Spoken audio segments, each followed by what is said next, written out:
anything that happens to you as a believer, God has it. Jesus Christ as the food, the bread of life. A believer in the Lord Jesus Christ. Because that's the only way. That's the mechanics. How He can provide you with all the weapons. Scar tissue of the soul, reverse process, reversionism. So this is the 8 stages. If you know Christ now, if you know who He is, who and what He is, what His plan for you, then you have seen the Father. God, through His grace, has put up the Vic Balbido evangelistic ministry as a means in delivering His message of comfort and hope in these trying times of the world situation. God's Word stands as the only message of hope and comfort, and it alone brings the Word of God to the world for man's eternal salvation. Here now is Evangelist Vic Balbido with some words of inspiration for believers in Christ to ponder upon.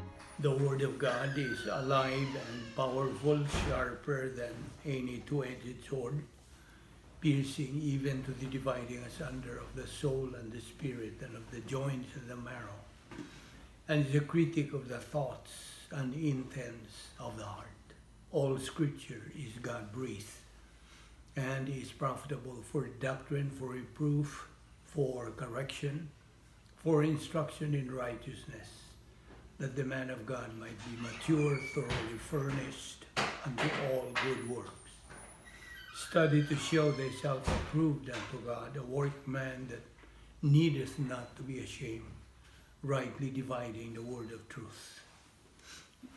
First of all, why as believers do we have to grow in grace and in the knowledge of our Lord and Savior Jesus Christ?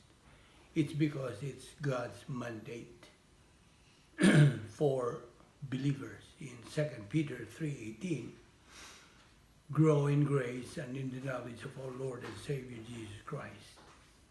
And the Bible says, for God so loved the world that He gave His only begotten Son, that whosoever believeth in Him shall not perish but have everlasting life.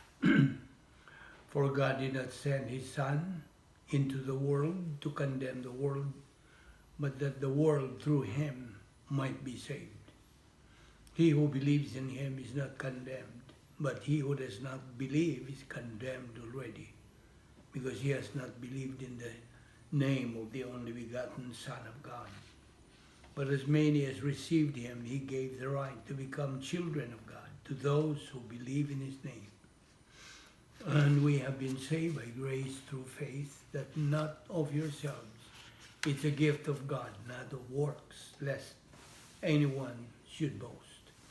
Therefore, it's about time that we use the principle of 1 John 1:9, so God can cleanse us from all unrighteousness, and we will be filled by God the Holy Spirit and be back into fellowship with God. So we are ready to take in the Word of God again. Let us pray.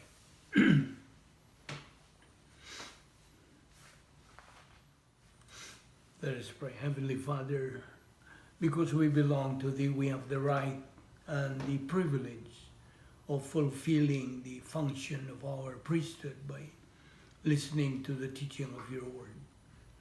We recognize, Father, that our growth, our orientation to life, our understanding of Your plan, Your purpose, Your design for each one of us is based upon the constant, daily, consistent assimilation of Your Word.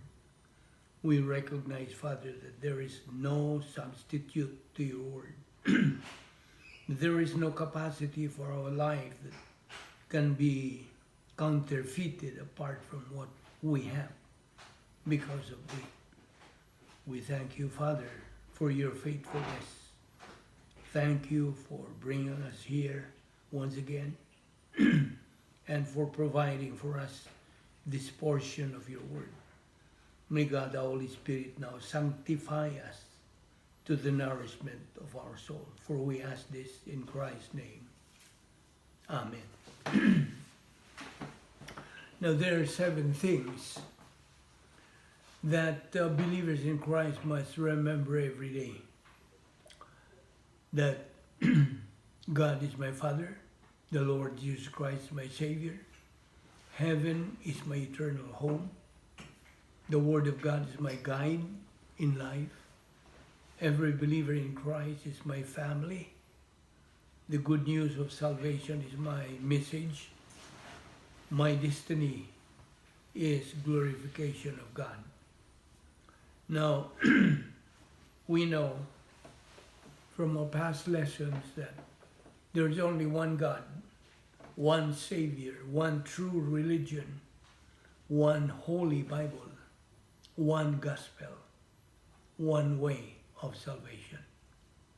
All other religious claims are lies, deceptions, doctrines of demons and Satan, and they lead people to eternal hell, along with all the immoral, irreligious, atheistic, hedonistic, naturalistic unbelievers. And this is the exclusive truth of Christianity.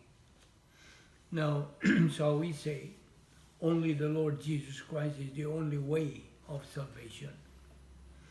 Now, you see, if you listen to people today, even to preachers, they say that God is just all love. That's sort of all. He is. Preachers today love to say that God is love, God loves you, and He loves you unconditionally. Mo ginisanggan ni mo madungog. You seldom hear people say that God is just, God is righteous, but God cannot tolerate sin. God is a God of wrath. You don't hear people say that. Now, they're happy to turn God into some kind of sentimental lover. You see? But that's completely out of balance. Yes, God is love, but He is also everything else He is. He is righteousness. He is justice. He is judge. He is an executioner of those who violate His law. And what else? And who do not turn to Him in repentance and faith. You see, they do not know that the main thing is repentance. See, now, of course, as believers, we are called to evangelize, to witness, especially our family, our friends, our relatives. Now, to evangelize does not mean to win converts, no, but simply to announce the good news. See, irrespective of the results. Even if the one you witness to makes a negative attitude or has a negative attitude, meaning he rejects Christ as Lord and Savior, it doesn't mean that you failed. No, you're not a failure. No, it's better to have God approve than the world applaud. No, God is never too busy to listen. Don't be too busy to talk to Him. You see, a certain evangelist said, and I quote, "No one is perfect. There's none righteous. How can we be perfect? How can we live perfectly? There is a way. There is none righteous, no, not one," God's word says. But Noah was just and perfect in the eyes of God. Elijah was perfect. Enoch was perfect in all of his walk. And he walked with 300 years that he didn't taste death. These are the people who did not taste death. Now Hebrews 10:14 says, "For by one offering he has perfected forever." Who is this one offering? It's the Lord Jesus Christ.